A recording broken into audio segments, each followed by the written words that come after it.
Dashakundalam Gokule Vrajamanam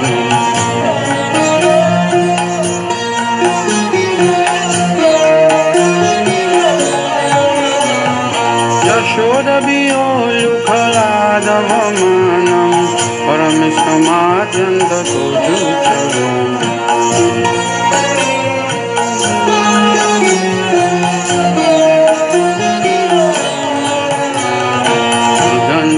Muhurnitra yugmam nijantam Karambuja yugmena satam kanyam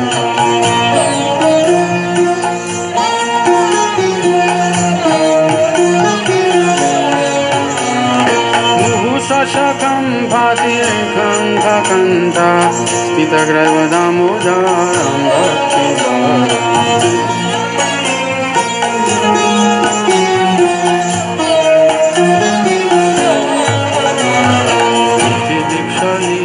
Virananda Kunde Sarvoshamni Majantam Agyapayanda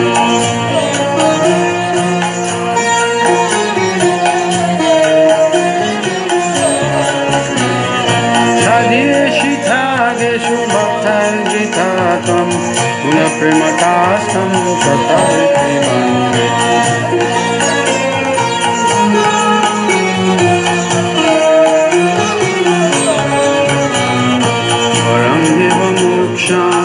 Mokshavadimba Nachanyam Vineham Varisadasya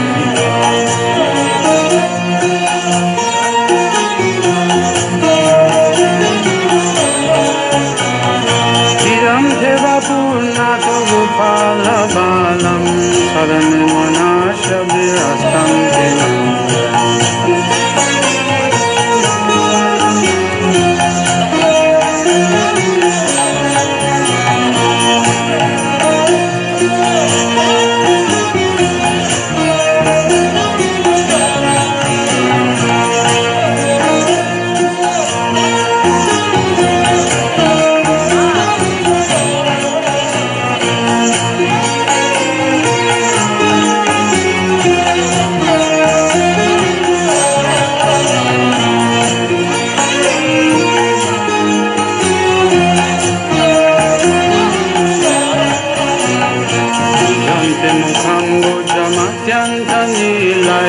Vitam Kundalai Siddharaksha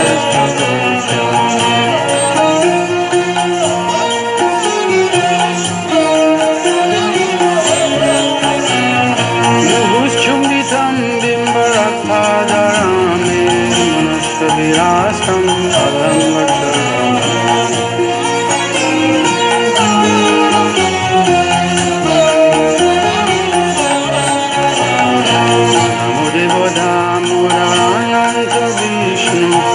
Shira Prabhu Kadala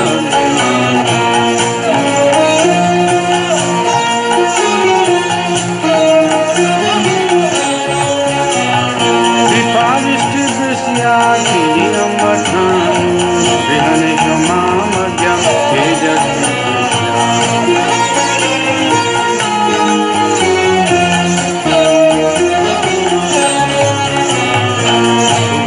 Majo Bhagamuchai Vajada Kayamoshito Bhakti Bhajo Krito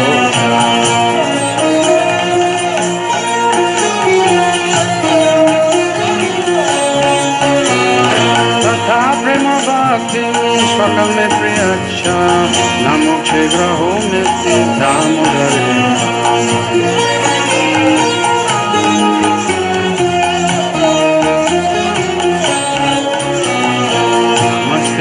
Dhame Puraripidane Paryodaraya Tokishaya Dhame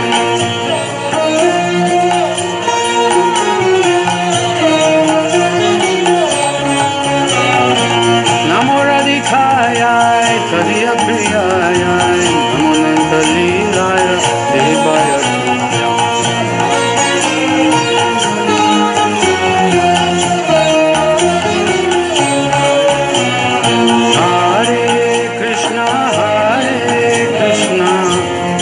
Krishna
दर्शितं येन तस्मै श्री गुरवे नमः। वन्देऽहं श्री गुरुर्सिजुतपदकमलं श्रीगुरुं वैष्णवांश्च श्रीरूपम् सागरजातं सहगण रघुनाथं नितान्तं सजीवम् सद्वैतं सावधूतं परिजनसहितं कृष्णचैतन्यदेवं राधा कृष्णपादं सहगणललितं श्रीविशाखान्वितांश्च वंशकल्पतरुभ्यश्च कृपासिन्धुभ्येव च पतितानां पावनेभ्यो वैष्णवेभ्यो नमो नमः। नमामि शरणं सच्चिदानन्दरूपं लसत्कुण्डलं गोकुले विराजमानं यशोदाभिरुखलं धावमानं परामृष्टमत्तं ततो धृतगोपारुदन्तं मुहुर्नेत्रयुग्मं मृजन्तम् करम्भोजयुग्मेन शातङ्कनेत्रं मुहुःशासकम्पत्रिकम्पकण्ठं स्थितग्रैव दामोदरं भक्तिबद्धम् इति दृगशालीलाभिरानन्दकुण्डे सघोषं निमज्जन्तमख्यापयन्तं तदीशितज्ञेषु भक्तरिजितत्तं पुनः प्रेम सत्तं शतावृत्तिबन्दी परमदेवमुष्यङ्गनमुष्यावदिङ्बं न चण्डं वृणहं वर्षादपीह इदन्ते वपुर्नाथ गोपालबालं सदा मे मनस्याभिरस्तां किमन्नैदन्ते मुखं भोजमभक्तनीलयं वृतं कुन्तलैस्संगितरक्तस्य गप्पां मुहुष्यमृतं बिम्बरक्ताधरन्मीं मनस्याभिरस्तामलङ्लक्षलाभै नमो देवदामोदर अनन्त विष्णु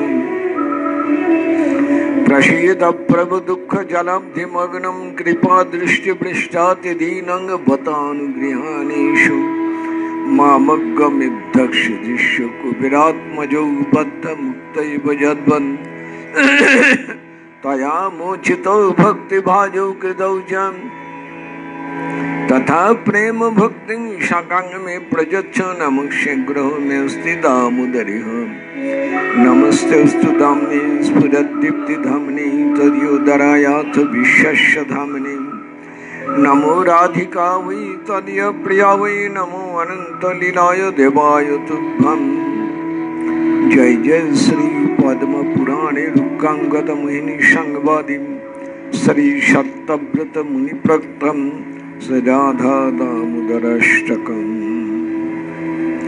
निताय गौर हरि बोल निताय गौर हरि बोल निताय गौर हरि हरि बोल। अथ श्री श्रीमद्भागवते दशमी अष्टमाध्याय श्री शुकवाच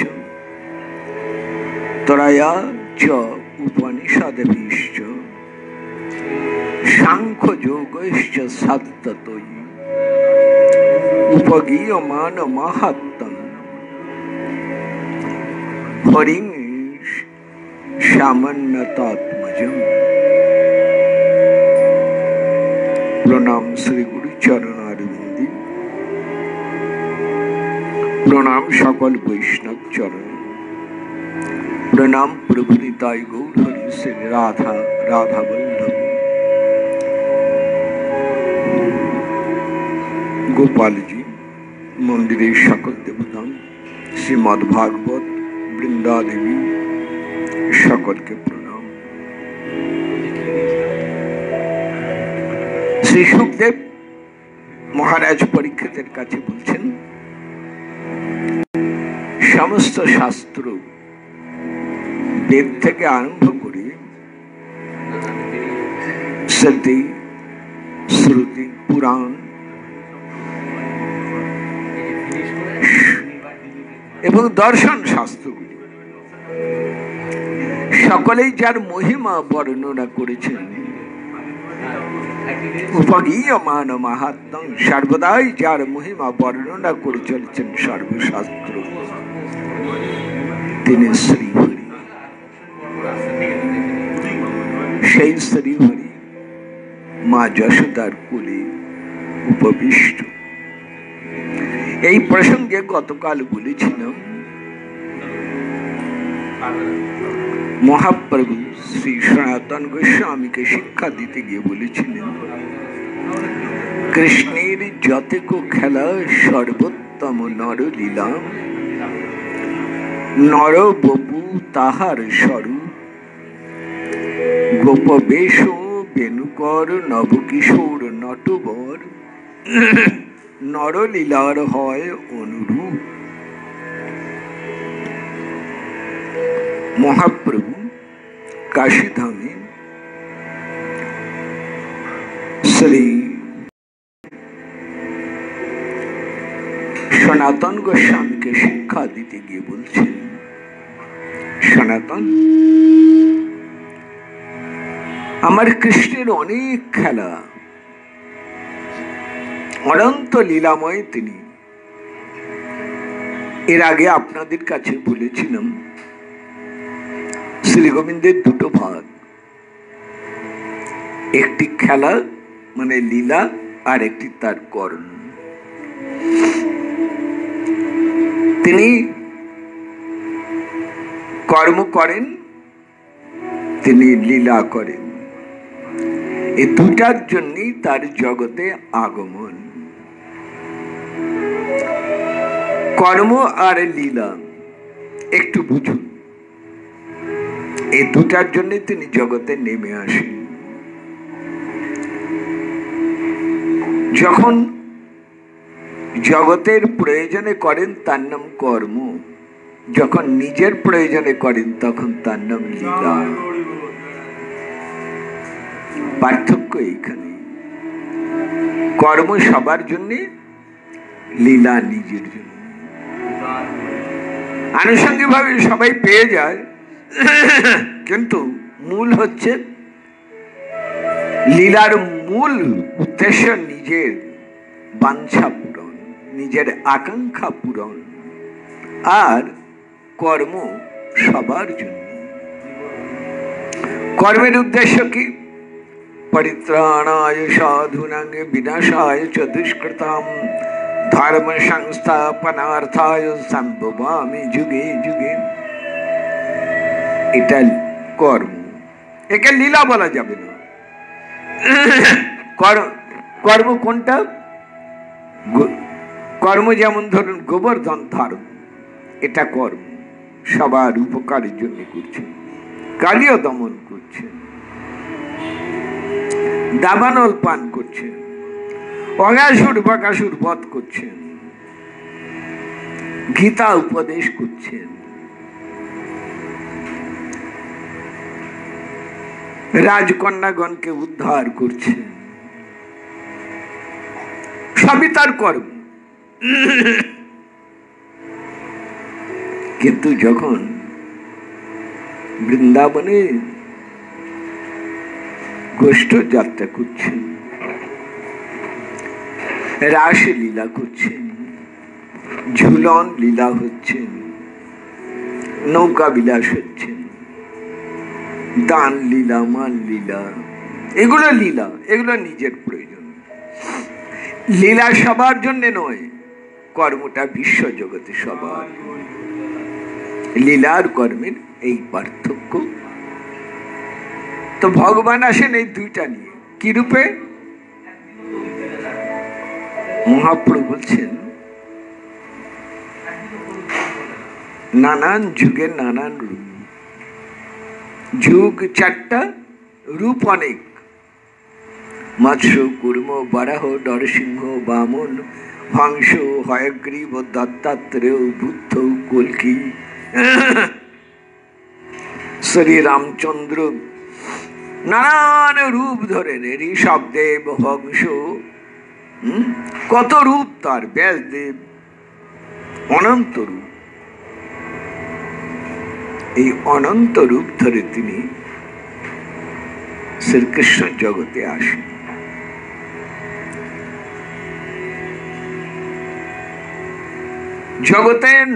জগতের এক নাম হলো নরলোক, যেমন স্বর্গের এক নাম হলো দেবলোক, ঠিক তেমনি করে আমাদের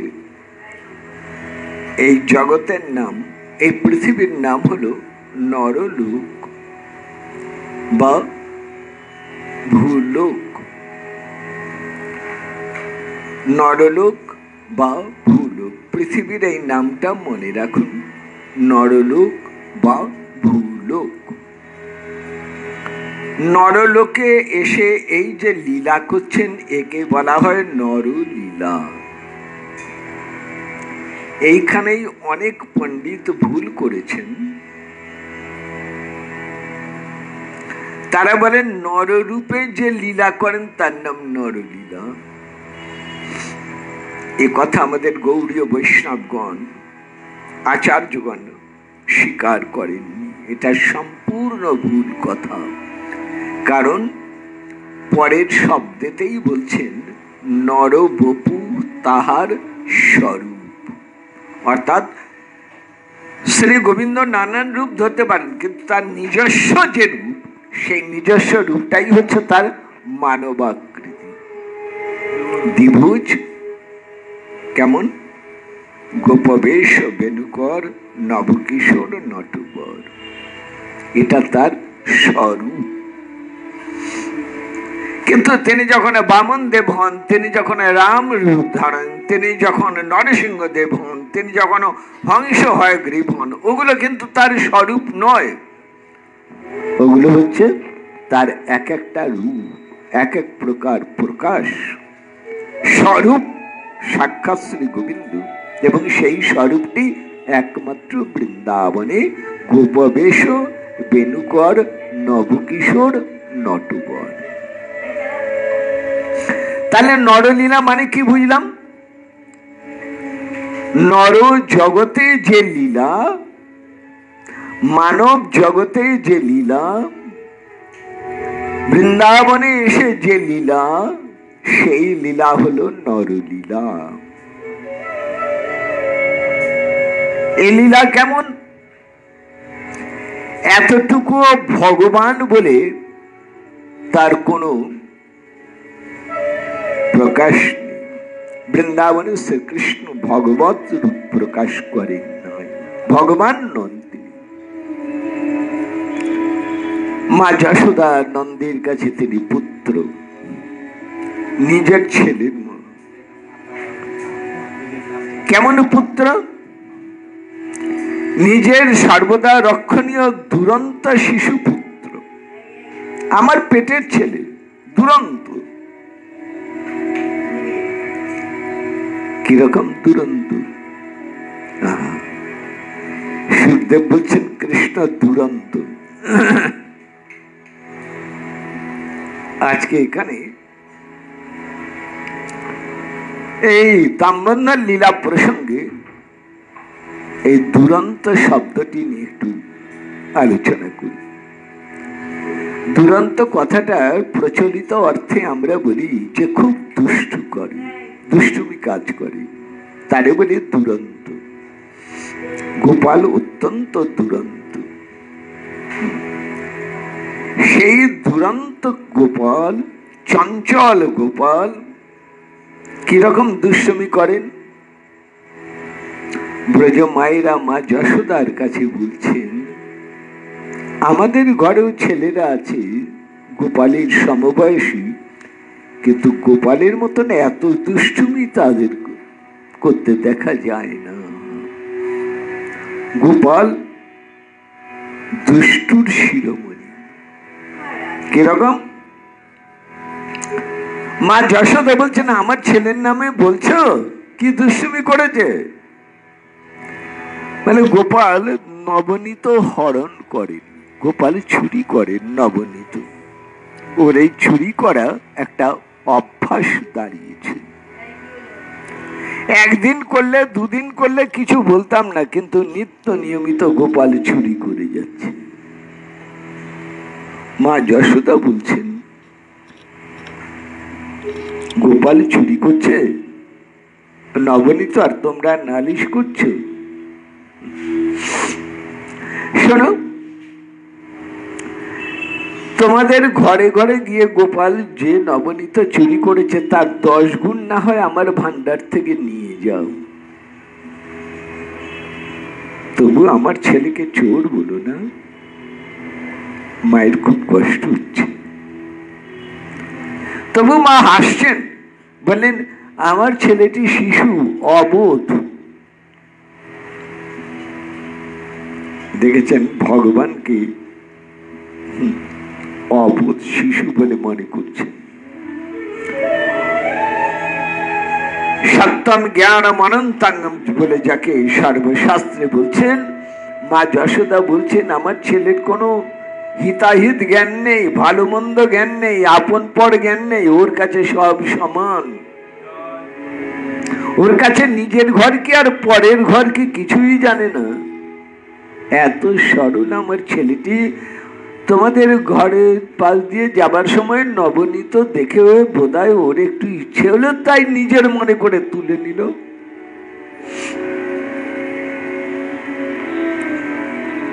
আচ্ছা, হ্যাঁ মানছি এটা অন্যায়, এটা দোষী, তোমরা বাধা দাও না কেন? তোমরা বাধা দিতে পারো তো? ব্রজ মায়েরা বলছেন, যশোমতী ওকে বাধা দেয়া অসম্ভব, আমরা কেউ ওকে বাধা দিতে পারি না, আটকাতে পারি না, ওকে ধরে রাখতে পারি না। ওকে কিরকম? বসান মুঞ্চতি কচি দশময়ে। আমরা রোজ রোজ এইভাবে নবনীত চুরি করে দেখে ছেলেটার স্বভাবে দাঁড়িয়ে যাচ্ছে দেখে আমরা একটা ঠিক করলাম, আমরা নিজেরা পাহারা দেব, ভাড়ার ঘরের দরজায় বসে থাকব। গোপাল আসবে, এসে দেখবে আমরা পাহারা দিচ্ছি, আর চুরি করতে পারবে না, নিতে পারবে না, ভান্ডার ঘরে প্রবেশ করতে পারবে না, পালিয়ে যাবে। প্রথম 2-3 দিন তা হলো বটে। গোপাল ঘুরে ঘুরে দেখে যায় আমরা বসে আছি, পাহারা দিচ্ছি, আমরা হাসছি। গোপাল নিতে পারলো না, ওকে আটকাতে পারলাম, ওরে ও ব্যর্থ হয়ে গেল, চুরি করতে পারলো না, আমরা দেখে হাসছি। ওমা, একটু পরে দেখি আমাদের গোয়াল ঘরের ভেতরে বাছুরগুলো সব বাঁধা ছিল। গরুগুলো মাঠে চড়তে গেছে ভোরবেলায়, বাছুরগুলি রয়েছে গোয়ালে বাঁধা। আচম্বিতে দেখি ওই ভাড়ার ঘরের দরজায় বসে দেখছি বাছুরগুলো গোয়াল ঘর থেকে বেরিয়ে মাঠের দিকে দৌড়ে যাচ্ছে। আরে বাঁধা ছিল বাছুর, ছুটে যাচ্ছে মায়ের কাছে দৌড়ে। কি করে খুলে গেল? একটা দড়ি খুলে যেতে পারে, কিন্তু বিশ্বাস করে যশোমতী, যে কটা বাছুর ছিল সব কটার বাঁধন খুলে গেছে, আর সবগুলি দৌড়ে চলে যাচ্ছে মাঠের দিকে। আমরা জানি বাছুর দৌড়ে গিয়ে এক্ষুনি দুধ খেয়ে ফেলবে, আমরা আর গো দহন করতে পারবো না। ধর ধর করে বাছুরের পিছনে ছুটলাম, তারপর সব কটা বাছুরকে ধরে আবার এনে গোয়ালে বাঁধলাম। বেঁধে যখন বেরোচ্ছি, অবাক হয়ে দেখলাম তখন ভান্ডার ঘর থেকে গোপাল নবনীত নিয়ে সখাদের সঙ্গে পালিয়ে যাচ্ছে। বুঝলাম এটা গোপালের কৌশল, আমাদের পাহারা থেকে সরিয়ে দিয়ে বাছুরের পিছনে ছুটতে হলো, আর সেই অবকাশে গোপাল চুরি করলে নবনীত। বলো কি বুদ্ধি রাখে, কত বুদ্ধি ওর। আপনারা শুনেছেন গোপাল বসেছিলেন মা যশোদার কোলে।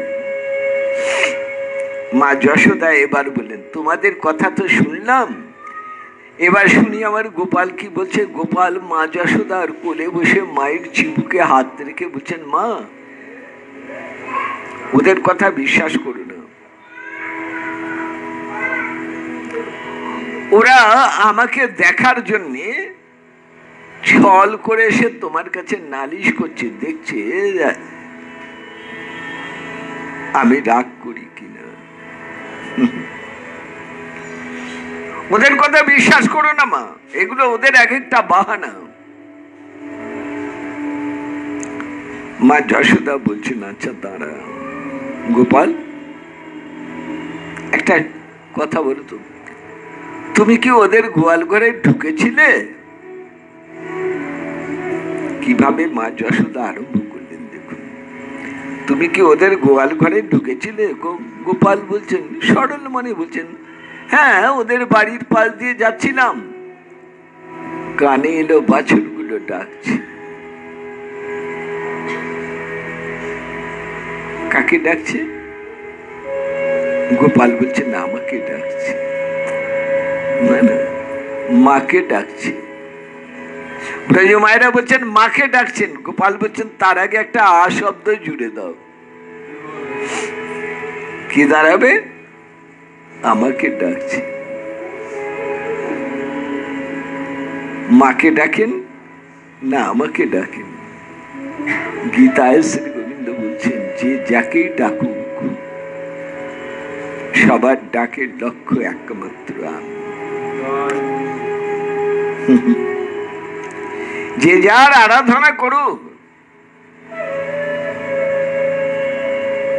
কিন্তু সমস্ত আরাধনা গিয়ে একসময় আমাতেই মিশে। আমি সমস্ত যজ্ঞের, সমস্ত আরাধনার আমি একমাত্র ভোক্তা। অহং ভোক্তা প্রভু রে বচ। গীতা যারা নিত্য পারেন তারা দেখবেন। একটা তুলনা দেয়া যাক, আপনি জলটা ফেললেন, এখানেই ফেলেন, নদীতে ফেলেন, যেখানেই ফেলেন, হিমালয় থেকে জল নিচে নামছে, যেখানে বৃষ্টির জল, আকাশ থেকে মেঘ থেকে জল নিচে পড়ছে, যেখানেই জল পড়ুক সব জল যাচ্ছে কিন্তু সাগরে। এটা বুঝুন, জল যেখানেই পড়ুক সব জলের গতি যেমন সাগর, তেমনি যে যেখানে ভালোবেসে ডাকেন সমস্ত প্রীতি ভালোবাসার দান চলে যায় আমার গোবিন্দের কাছে। গীতায় তাই বলছেন। অর্জুন, তেপি ভজন্তি মাম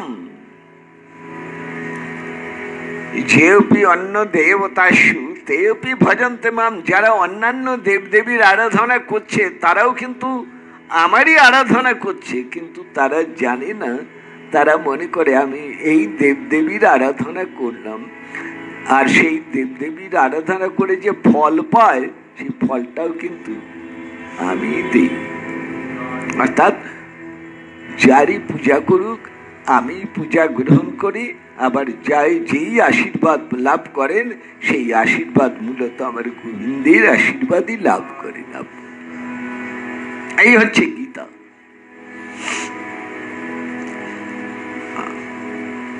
কি চমৎকার ভাবে ভগবান বর্ণনা করেছেন। দেখুন, এইটা যদি জানা থাকে আমাদের, তখন আমাদের আর কোনো সাম্প্রদায়িকতা ভেদ, তখন আর আমাদের ভেতরে কোনো পারস্পরিক যে বিদ্বেষ আছে সেগুলো আর থাকে না।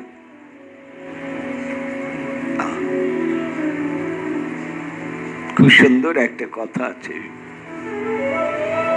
তন্ত্রে, তন্ত্রের নাম স্বনমোহন তন্ত্র। 64 প্রকার তন্ত্র, তার মধ্যে একটি তন্ত্রের নাম হচ্ছে স্বনমোহন তন্ত্র। এই স্বনমোহন তন্ত্রের ভেতরে এক জায়গা আছে, দেবী দুর্গা দেখেন মহাদেব প্রতিদিন একটা নির্দিষ্ট সময়তে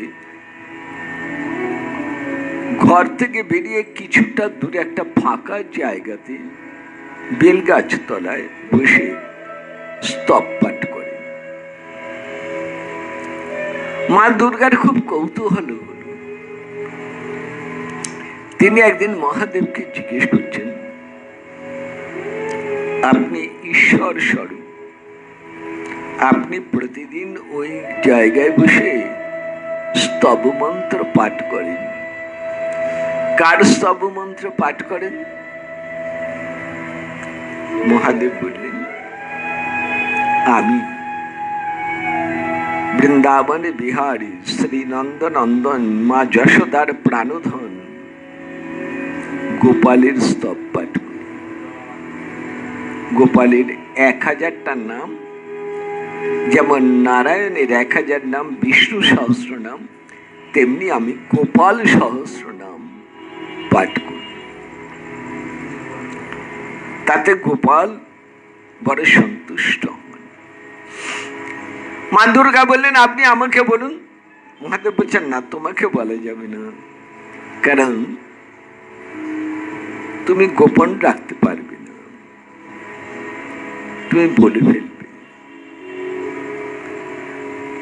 দেবী দুর্গা ভয় দেখালেন, বললেন, দেখুন, আমার ইচ্ছে যদি পূর্ণ না করেন তাহলে কিন্তু ওই সতী যেমন চলে গেছে আমিও তেমনি করে। আরে আরে দাঁড়াও দাঁড়াও দাঁড়াও দাঁড়াও, ঠিক আছে আমি বলছি, তবে একটা কথা আছে। মহাদেব বলছেন, শোনো শোনো, তোমার কাছে কেউ চাইলেই তুমি বলে দেবে, তা একটা তোমাকে আমি শর্ত রাখছি। কি শর্ত? পরম বৈষ্ণব, ভজনশীল, সেই রকম যোগ্য পাত্রতেই শুনি, নইলে দিও না। এইবার শোনো, গোপালের 1000টা নাম, নামগুলি আবার বলে যাচ্ছেন মহাদেব। তার ভেতরে কয়েকটা নাম বলছেন, যেমন শিব, শম্ভু, মহাদেব, মহেশ্বর, আরো অনেকগুলি আছে, আমি 4টা নাম ধরলাম। শিব, শম্ভু, মহাদেব, শঙ্কর, 4টা নাম, বা মহেশ্বর। স্তব পাঠ হয়ে যাবার পরে ফলশ্রুতি বলা হয়ে গেল। সবশেষে মা দুর্গা বলছেন, স্বামী, আমার একটা সন্দেহ হচ্ছে, আপনি নিজের নামগুলি কেন বললেন? এই যে শিব বললেন, শঙ্কর বললেন, মহাদেব বললেন, মহেশ্বর বললেন, এটা আপনার নাম। আপনি বললেন আপনি গোপালের নাম বলবেন, তার জায়গায় আপনি নিজের নাম কেন বসালেন? মহাদেব বলছেন, এই নামগুলি আমার নয়, আমি ব্যবহার করি মাত্র, নামগুলি তারই। যেমন ধরো, শিব শব্দের অর্থ কল্যাণ, শিব শব্দের অর্থ মঙ্গল। আমরা শিব শব্দে মহাদেবকে বুঝিয়ে দিয়েছি, কিন্তু তা নয়। শিব শব্দের প্রকৃত অর্থ হচ্ছে মঙ্গল, কল্যাণ। যার নামেতে জগতের মঙ্গল, যার নামেতে মানুষ স্মরণ করলে অপবিত্র থেকে পবিত্রতা লাভ করে নেন। যশ্বরে পুণ্ডরিকাক্ষে সবাচ্ছভ্যন্তরে সূচি, তারই এক নাম হচ্ছে শিব। তিনি মঙ্গলদায়ক, তিনি কল্যাণদায়ক গোপাল, তাই তার নাম হলো শিব। তারপরে বলছেন শঙ্কর। শঙ্কর মানে কি? সম, প্রশমিত করেন যিনি। কি প্রশমিত করেন?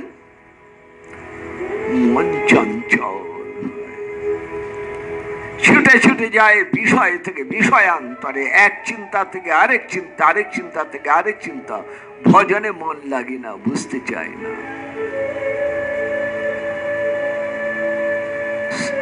যিনি গোবিন্দের এই শঙ্কর শঙ্কর বলে যিনি ডাকেন, গোপালের করুণায় তার চিত্ত চাঞ্চল্য অর্থাৎ মনের চঞ্চলতা প্রশমিত হয়ে যায়। শঙ্কর নামের এই গুণ। মহাদেব নামের অর্থ কি? মহা মানে বিরাট, যে দেবতা সব থেকে বিরাট। না না না, এই অর্থ নয়। গোস্বামীগণ আরেক অর্থ ধরেছেন, ভারী সুন্দর অর্থ। মহা মানে বিরাট, দেব মানে দেবতা নয়, দেব মানে যিনি খেলা করতে ভালোবাসে, অর্থাৎ যার লীলাটাই বিরাট লীলা। কেমন? কবে 5000 বছর আগে লীলা করেছেন, আজও সেই লীলা রসের তরঙ্গে ভক্তগণ ডুবে আছে। তার লীলা অদ্যাপিও সেই লীলা করে গোরারা, আজও পর্যন্ত সেই লীলা চলেছে, লীলার বিরাম নেই। তাই তিনি এই বিরাট লীলা করেন বলেই তার নাম হলো মহাদেব। গোপালের নাম মহাদেব।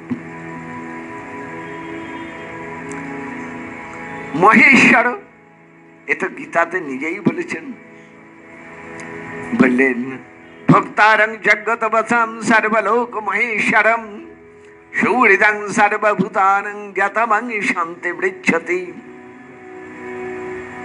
অর্জুন, আমার 3টা কাজ, 3টা পরিচয় তোমার কাছে দিচ্ছি। 3 প্রকার লোক, 3 প্রকার লোকের কাছে আমি 3 প্রকার প্রকাশ। কিরকম? যারা কর্ম করেন তাদের কাছে আমি ভক্তার যজ্ঞ তপস্যা, সমস্ত কর্মফল আমার কাছেই যায়। যার আরাধনা করুন, যে কোনো কর্ম করুন, সমস্ত কর্মফল শ্রী গোবিন্দে চলে যাচ্ছে। ভক্তার যজ্ঞ তপস্যা, এটা কর্মের চরম সংবাদ। আপনি যাই কোনো কাজ করেন, জানবেন আপনার এই কর্মফল শ্রী গোবিন্দ গ্রহণ করবেন। তাই বলছেন, যা কিছু করো, যত করসি যদস্নাসি, যজ্জুহোষি দাদাসি যত, যত তপস্যাসি কন্তে তৎকুরুষ মদর্পণ। আমাকে দাও ভক্তারং, আমি ভোগ করব। ভক্তারং যজ্ঞ তপস্যা। কে ভোগ নেয়, কে ভোগ করে?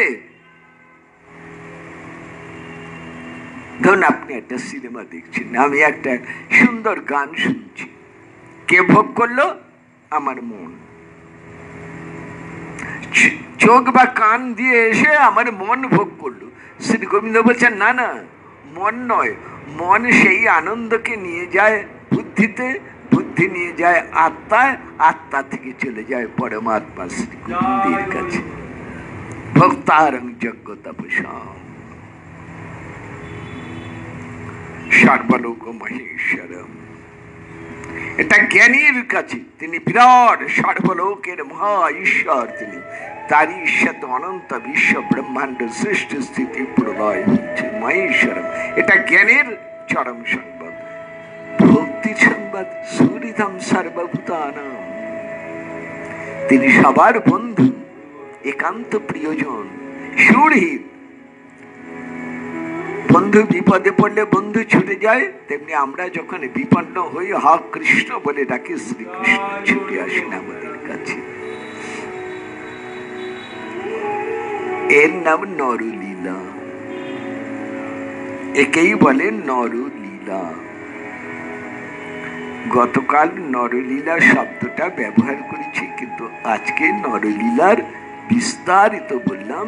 তিনি আমাদের পাশে এসে দাঁড়ান, নর জগতের নরলোকের পাশে দাঁড়ান, লীলার দ্বারা আমাদের দুঃখ বেদনা দূর করে দেন, তাই তার নাম নরলীলার হয় অনুরূপ।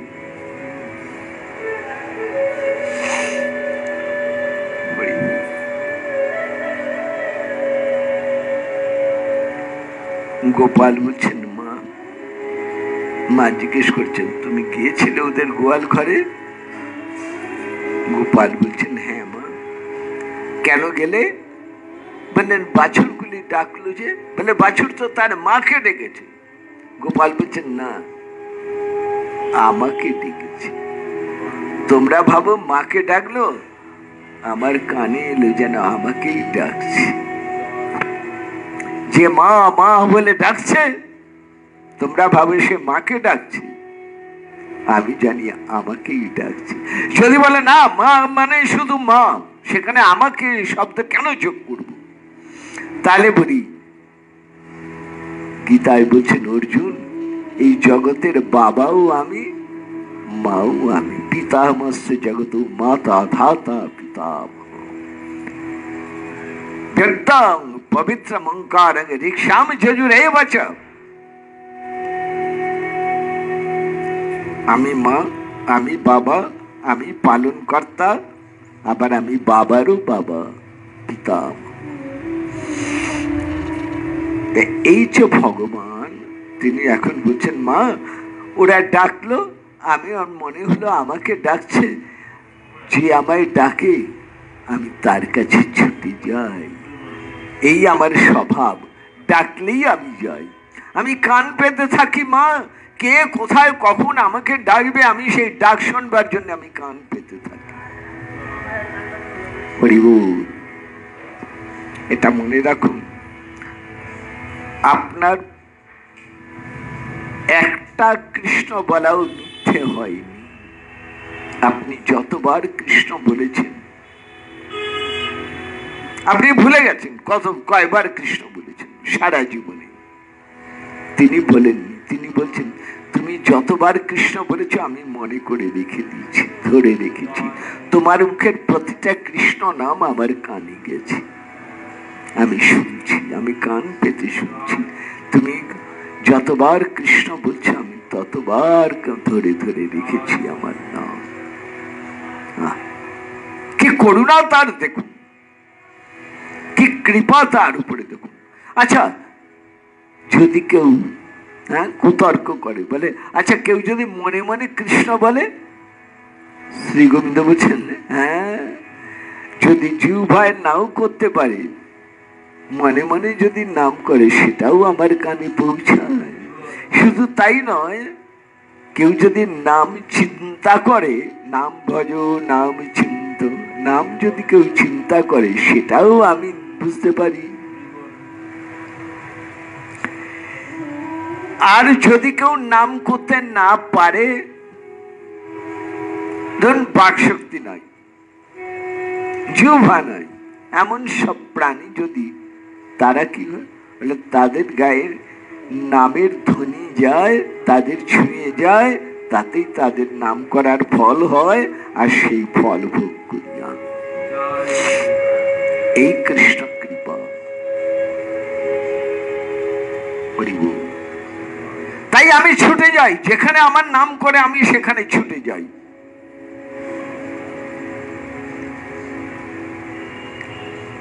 মা যশোদা বলছেন, তারপর গিয়ে বাছুরে গলার দড়ি খুলে দিলে তো, গোয়াল ঘরে ঢুকলে, ঢুকে গিয়ে বাছুরে গলার দড়ি খুলে দিলে, এই তো। গোপাল বলছে, মা আমি খুলতে যাবো কেন, না আমি খুলিনি তো। দেখো মা, আমার এই ছোট ছোট হাত, ওরা কত শক্ত করে বাঁধে, আমি কি খুলতে পারি? আমি খুলি না। তবে কি হচ্ছে, গোপাল বলছেন আমার নাম ডাকছে তো, আমার নাম করে ডাকছে, আমি শুধু একটু ছুঁয়ে দিয়েছি, সান্ত্বনা দিচ্ছি। ওরে ডাকছিলি, এই যে আমি এসেছি, আমি ছুঁয়ে দিলাম। মাগো, একটা আশ্চর্য ব্যাপার হয়ে গেল তখন। কিরকম? বলে আমি ছুঁয়ে দিলে বাঁধন খুলে গেল।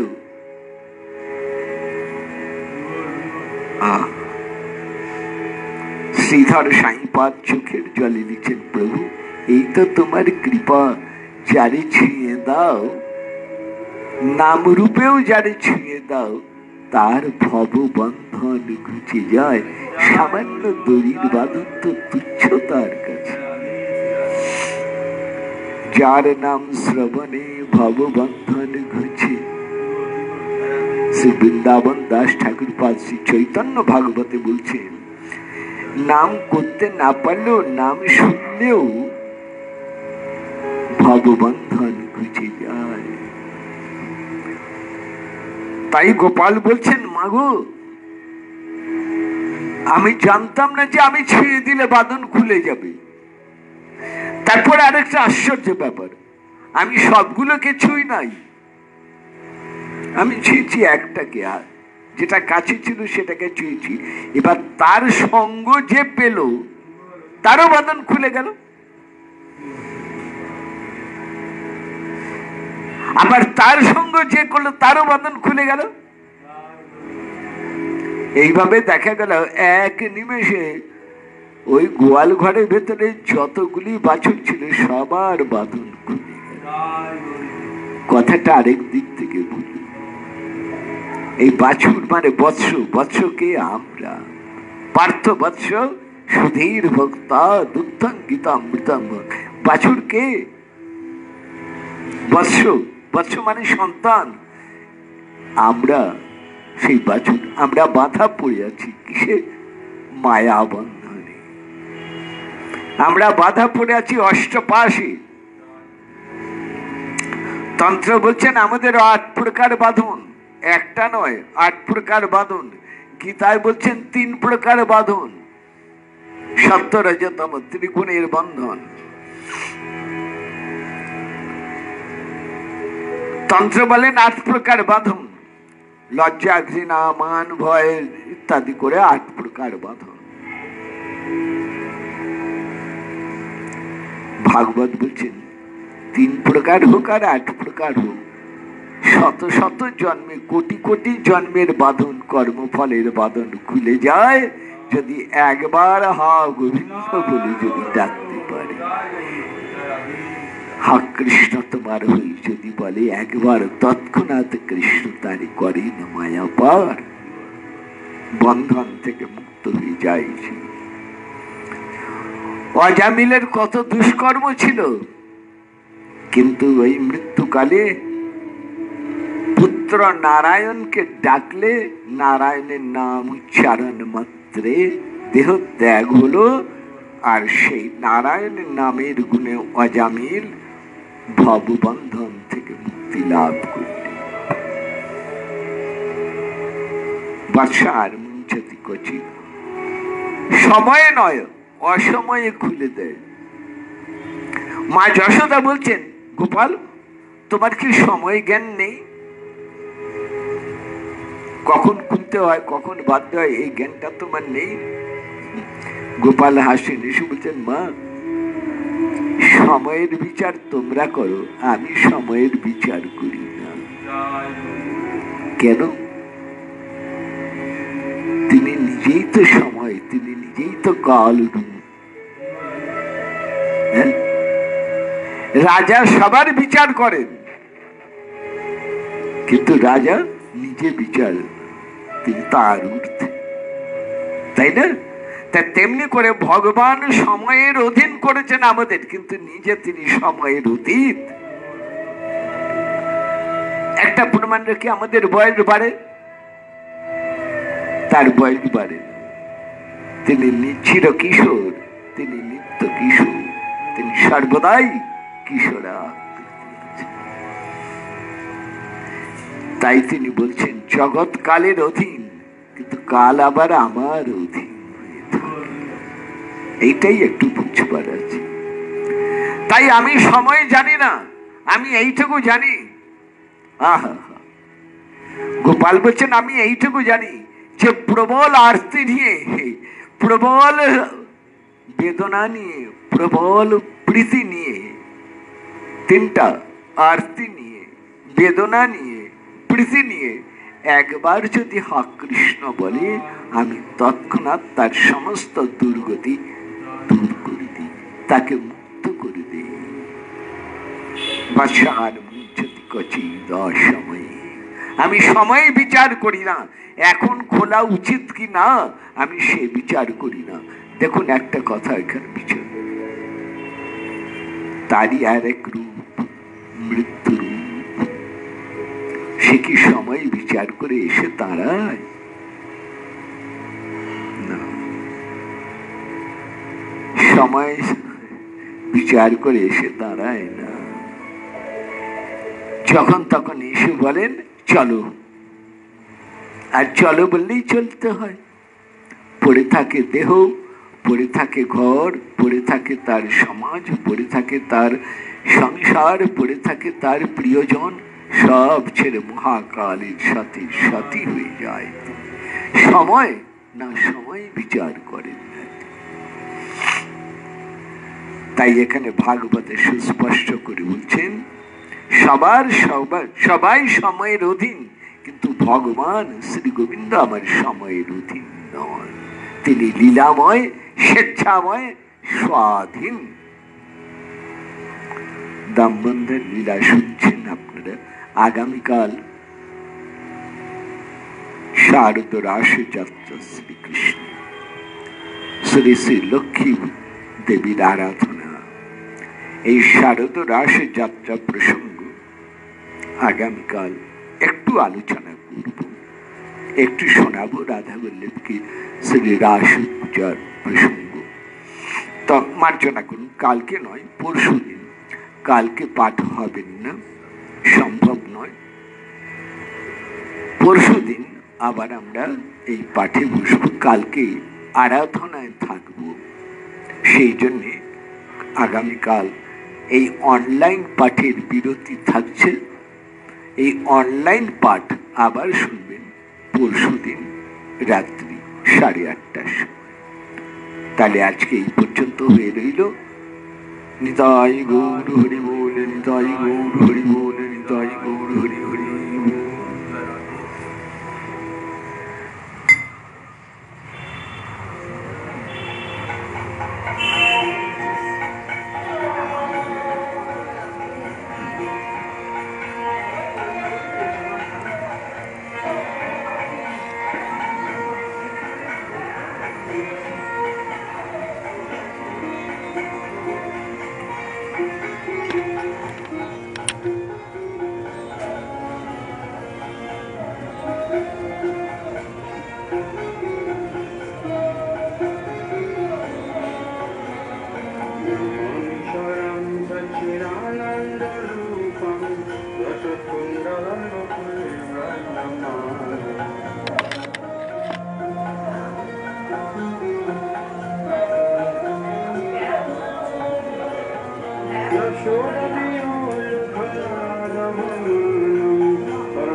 Wow.